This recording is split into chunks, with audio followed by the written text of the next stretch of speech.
This is Group 10's Tensile Strength Test slideshow. Stress-strain curve.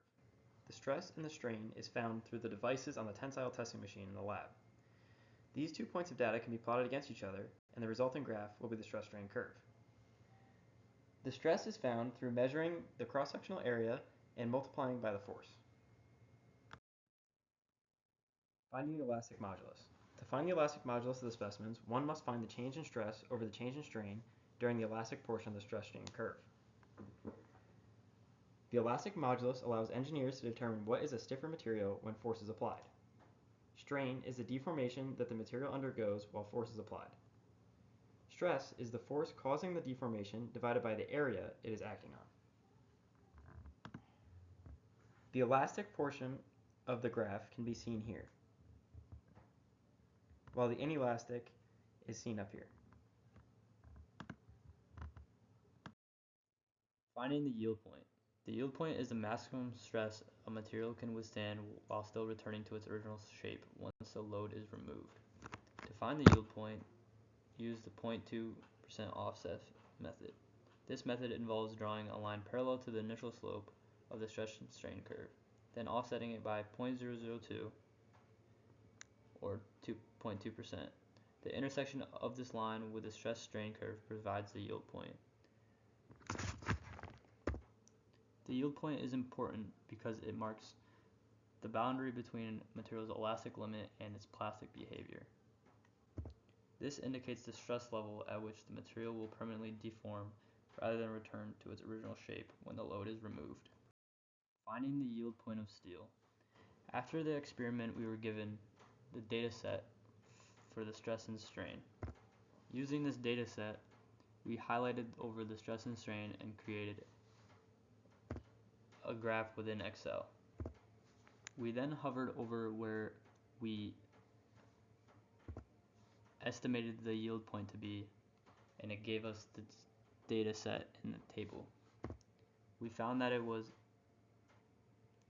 522.53 megapascals and 0.504% strain. Finding the yield point of aluminum. Similarly to the steel, we were giving a data set with the points of the stress and strain.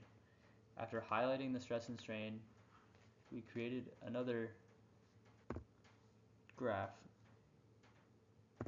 and after hovering over where we estimated the yield point to be, we found it to be 169.0067 megapascals and 0.296% strain. Comparing this yield point to this yield point of the steel, we find that this is much less stress over strain. Alright, finding the tensile strength. First we have to ask, what is tensile strength? Tensile strength is the maximum amount of stress needed for a material to be permanently deformed or damaged. In order to find our tensile strength, we have our formula right here, which is force over the cross-sectional area. For this lab, we did not have to find our cross-sectional area. It was given to us at the lab by Danielle, so we did not have to look for it. Now, in terms of our graphs over here, I'll highlight it just in case my cursor doesn't show up. If you take a look at the top graph, the arrow pointing towards the peak of the graph, this right here, that would be our tensile strength, because it is the maximum amount of stress that is shown. So if we look at the bottom one, it's the same thing. It's pointing towards the peak of our line or slope, however you want to call it. And according to our Excel sheet, the highest stress on aluminum was 271.84 MPa, and the highest stress on steel was 645.0658 MPa. So that would be how we find our tensile strength for both the aluminum and the steel. Alright, finding the percent ductility. The length ductility is measured in two ways. It can be measured lengthwise and widthwise. So it's measured by taking the final value, which we'll use f as, and we subtract it by the initial value, which we can say is I, and then we divide it by the initial value, which is I, and that would equal our length ductility. Now, finding the areal ductility is also similar. However, for this version, we are going to take the original value, so we'll take it as O, and then subtract it by the final value, which is F, and then we divide it by the original value, which gives us our areal ductility. So that's how we would find those two. Finding the resilience. The resilience is the amount of energy that a material can absorb and return to its original state without permanent deformation. In other words, it is the ability of a material to store energy and release it upon unloading. To calculate the resilience of a material, we measure the area under the curve up to the yield point.